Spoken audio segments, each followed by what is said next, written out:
There's been a lot of FUD and kind of dirty laundry being aired with Cardano over the last few couple weeks, and so I just wanted to kind of make this video, give my thoughts. And Charles Hoskinson did a video on YouTube talking about governance and everything happening, and he shared some insight. And I'm going to share some of the clips from that video with you today. We're going to talk about what is going on and what does the future look like.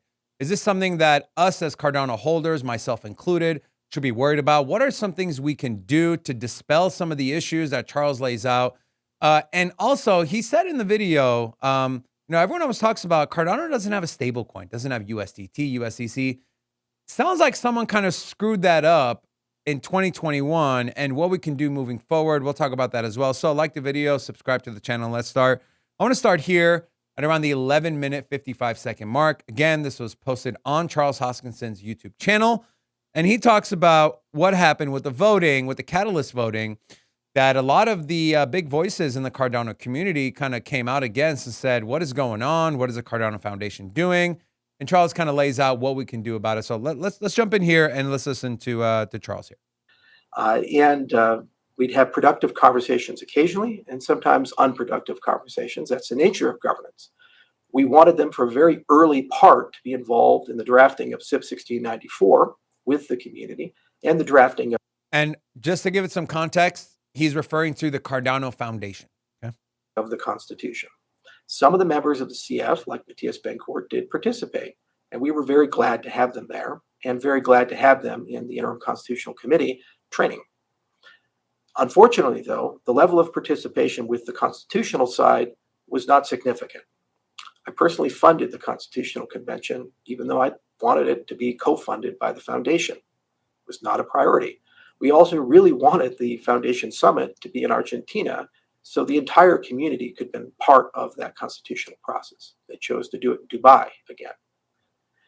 So this was okay as long as they at least helped out at the end. About a week before the Constitutional Convention, without any notice to our people, they drafted and launched their own constitution. My belief is the intent wasn't to spark a conversation, but rather create an anchor point to use as an excuse to vote against the community ratified and approved constitution. That is, when you think about like Cardano Foundation, you think it's directly tied to the founder and the actual project, when it's really just a bunch of unelected bureaucrats, kind of like our government, who just do what they want, what's beneficial for them. And, Charles goes on to speak about this, and it's just very sad because when I think of community, right, some of the best community members, the most engaged, the friendliest, the most welcoming, like the one project that comes to mind, and there's a few of them, but the one that really comes to the top of my mind is Cardano. And so all the work that the devs have put in, that Charles has put in, that you, the community members, have put in, the developers, met so many amazing people that are building in Cardano over the last few years at multiple different conferences, for all that to be kind of just pushed to the side by a foundation that is only looking out for themselves with the name Cardano tied to it, it's kind of a shame. And so we might be sitting there wondering, well, what can we do about it? And Charles is going to highlight that as I go back to the video. But just know that a majority of people now that Charles has spoken out about it, people like us and like Big Pay, Crow, Cardano Whale, a lot of the big influential voices in the world of Cardano have spoken out about it. We just need to rally the troops. And there is something we can do about it. But for them to go out at the same time that they're meeting in Argentina to draft and ratify the first ever Cardano Constitution, for the Cardano Foundation to go out and do one on their own is kind of tchotchke to me. I don't know, man. It's pretty BS. It's a little upsetting, but then again, free and decentralized. They'll do what they want to do. Doesn't mean we got to go along with that as a community. And so there are things we can do. And I just want to go back to the video here of Charles. Also believe that they're preparing their own budget to vote against the current budget being prepared by the Intersect Budget Committee and the community as a whole. This is where we stand in 2025. This dirty laundry for years has been internal to the two organizations, and we have tried for years to work together effectively. They have poached my employees. They have sowed a lot of discontent. I know people that occupy offices like the Tezos Foundation office next to their office, and what their rank and file employees have to say about us. And, at the end of the day, setting ego aside, I couldn't care less about whether they think I'm a good actor or a bad actor. Input, output knows what they're doing. We don't know what we're doing. Whether their strategy is to simply wait us out and hope that the evil Charles leaves, and then they can take over or not. At the end of the day, all I care about is a successful transition of power to the community as a whole. And for every single person who represents ADA to be an elected official by and for the ADA holders. This is imperfect because one token, one vote has intrinsic flaws behind its design. It is a bootstrap criteria for a transition, but we have to get to a point of having a diverse collection of resources upon which to find leaders from. And I do agree, and this is why we created Minotaur and why Ouroboros Omega exists on the roadmap, that this is a first-class citizen in the path forward. The intent of this video is not to attack the Cardano Foundation. In fact, it's quite the opposite. You know, the intent of his video is not attacking, but I'll just say, Cardano Foundation, what are you doing? Shame on you guys. It's unacceptable. And so I do want to go to the next piece here. This was him kind of expanding on USDC, what happened there. And so let's take a listen here. It's about 20 minutes in. Getting more people to participate in on-chain voting. As we've seen with Catalyst, the CF is absolutely right when they say things like 180 million ADA shouldn't tip the scales when there's tens of billions of ADA in circulation. That's true. And they made a point by voting that there's too little participation in Catalyst. The answer to that is changing the voting systems and growing the participation base. So that's where the funds should be spent. And if I was in charge of that organization, these are the types of things I would care the most about. The outflows would be in funding community conferences, bringing our developers to the big conferences like Token 2049 and Consensus and other places, working with exchanges so that Cardano native tokens can get listed, getting stablecoins into Cardano. There was a deal that John McPherson, who used to work at the CF, had negotiated to get Circle to Cardano in 2021 for about $3 million. That was not executed. That's what John directly told me. And I believe he's also told people on Twitter now, so it's public news.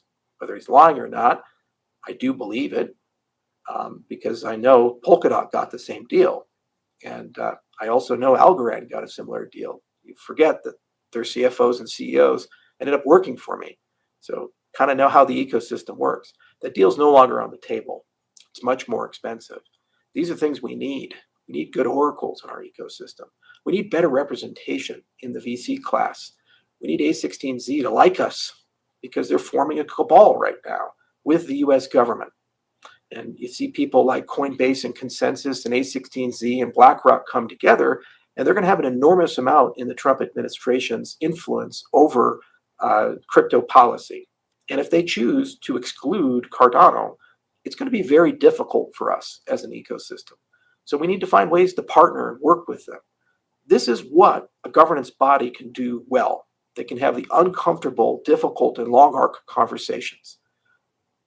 They're not really there to replace core developers or to derail a community process of governance.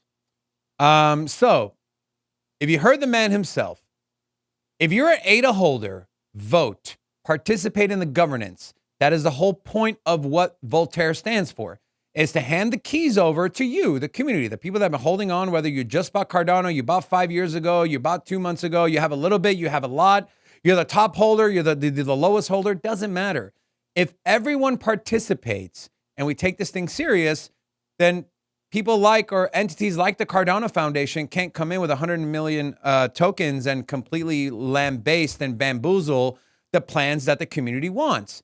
But we're only going to get there if we take the time and we participate in governance. What happens when people participate? Look at the last election we had a month ago.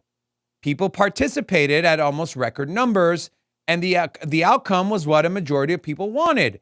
Same thing can happen on Cardano. We just got to stick together, come together as a community, and actually vote. Use our vote. Use our power, right? It's the whole point. That is all the years that Charles has spent, all the developers, the years, the people that have been holding, the people that have been building, that have been onboarding users.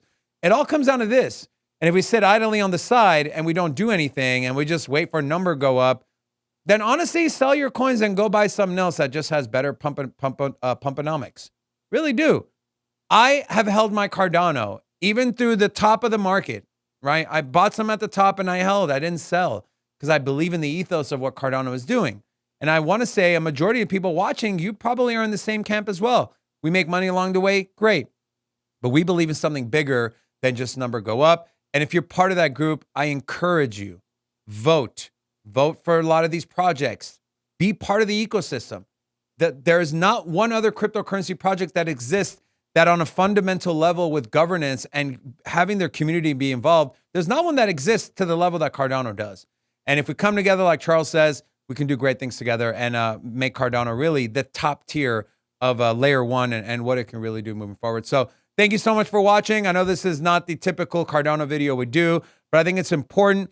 I love this project so much. I love Charles. I love the team. Everyone I've met in the Cardano community, whether you're a holder of SNEC meme coins, whether you're a builder, it doesn't matter. Like, I love the community, and this is just kind of my way of giving back a little bit, amplifying the messages of what's best for Cardano moving forward, using our platform for good. So thank you all so much for tuning in. If you're not subscribed to the channel yet, make sure you subscribe and come check out our live show Monday through Friday at 2 p.m. Eastern Standard Time. See you next one.